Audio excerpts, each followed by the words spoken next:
Question number 15 देख लो, journalize the following transaction, sorry 14 देखो, अभी इसमें ट्रेड डिस्काउंट और कैश डिस्काउंट आया है। गाइस ट्रेड डिस्काउंट को हम लेस करते हैं लेकिन हम उसको कहीं लिखते नहीं है, ऑन पेपर इसका कोई एग्जिस्टेंस नहीं होता है, लेकिन 2% जो कैश डिस्काउंट है, कैश डिस्काउंट आपका माइनस होता है और उसको ऑन पेपर जगह भी मिलती है।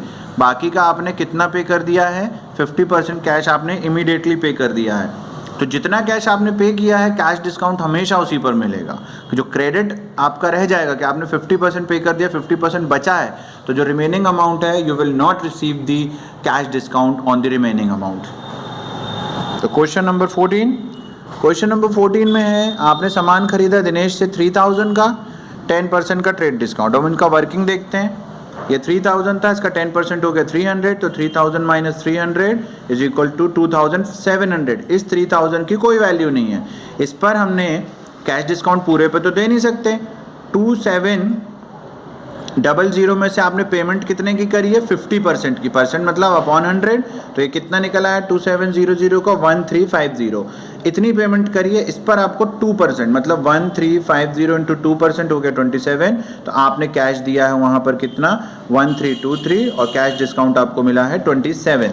तो आपने टोटल सामान खरीदा कितने का है, ट्रेड डिस्काउंट काटने के बाद 2700 का, कैश आपके पास से कितना गया है, अभी हाफ गया है मतलब 1350, जितना गया है डिस्काउंट अकाउंट आपको उसी पर मिला है 27 का।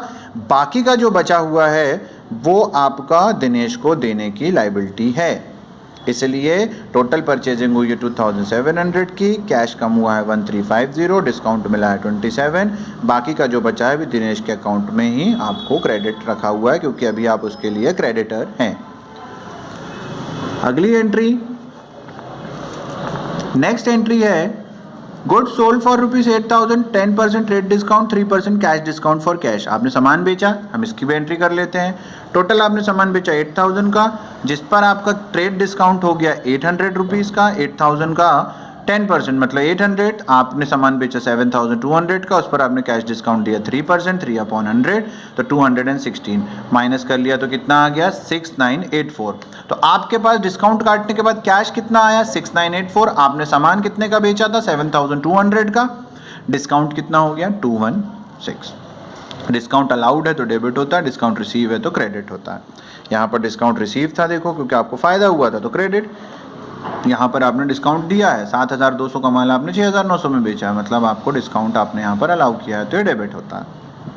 फिर सी नंबर की एंट्री क्या है, sold goods costing 6000 to Ashok and company, issued invoice 20% above cost and allowed 10% trade discount. ये क्वेश्चन थोड़ा सा इंपॉर्टेंट है वाला पॉइंट। आपने सामान बेचा है, जो भी इनवॉइस थी उससे 20% बढ़ाया आपने, फिर 10% कम कर लिया। ऐसे ही तमाम ऑनलाइन जो शॉपिंग वेबसाइट्स हैं they are doing the same thing. तो यहाँ पर भी अशोक एंड कंपनी को आपने कितने का सामान बेचा है 6000 का सामान था, जिस पे 20% आपने प्रॉफिट कमा लिया मतलब 1200, तो उसकी प्राइस हो गई 7200, जिस पर आपने 10% का डिस्काउंट दे दिया, मतलब कि 6000 का सामान आपने उसको कितने में चिपका दिया 6480 रुपीज़ में। तो यहाँ पर अशोक के पास कितने का सामान आपने बढ़ा 6480 का आपने दिया, सेल्स अकाउंट 6480, फाइनल पेमेंट उसकी हो गई 6480 की। कल से हम लोग क्वेश्चन नंबर 15 करना स्टार्ट करेंगे, मैं उसकी पिक कल इसी टाइम पे पोस्ट कर दूंगा।